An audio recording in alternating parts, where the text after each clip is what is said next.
Imagine this. You wake up every month and there's money in your bank account. No forms, no begging a government office, no hoops to jump through. Just a guaranteed amount you can count on. That's universal basic income.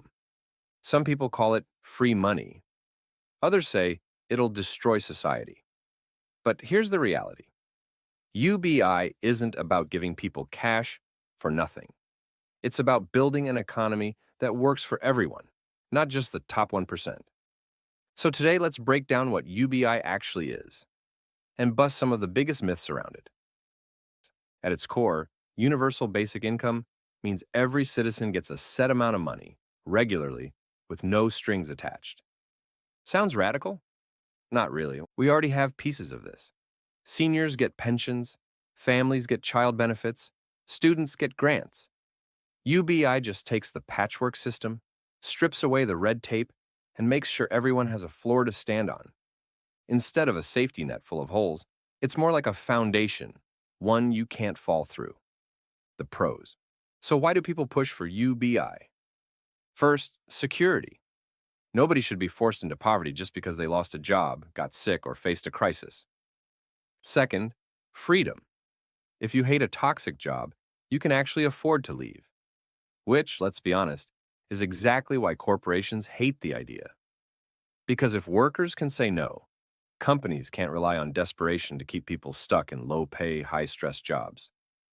Third, simplicity. No endless forms, no bureaucracy deciding who deserves help. Just one streamlined system that actually saves money to run. And fourth, stability. People don't stash UBI offshore in the Cayman Islands. They spend it on rent, groceries, and local businesses. That money cycles right back into the real economy, not a billionaire's yacht collection. The myths. But let's talk about the pushback because you've probably heard it. Myth number one, UBI makes people lazy.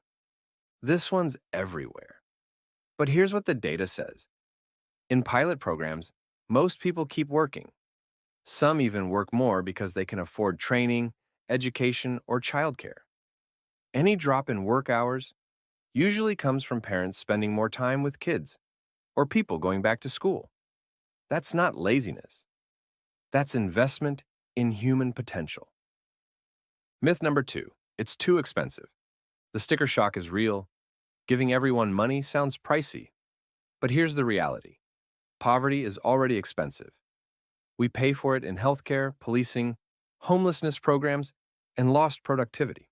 And yes, funding UBI means billionaires might actually have to chip in. But think about it.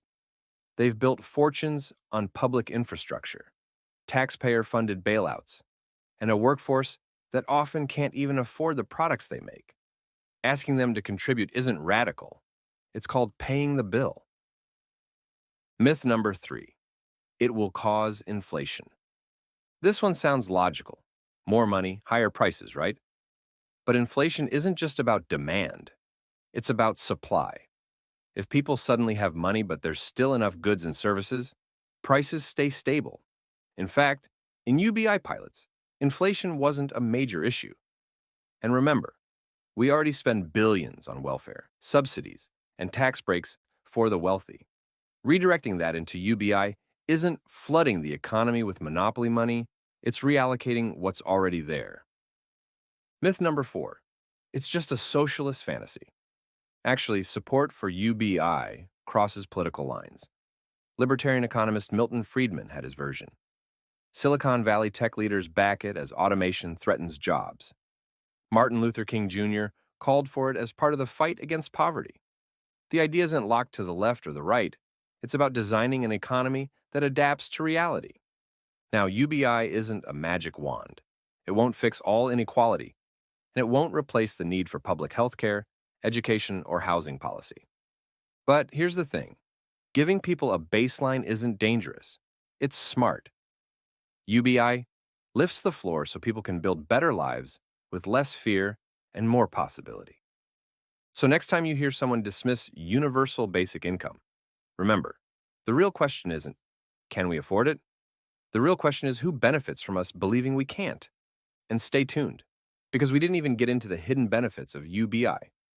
From shifting power in households to boosting small businesses and creative work, there's a whole other side almost nobody talks about. That's the next video. Don't miss it.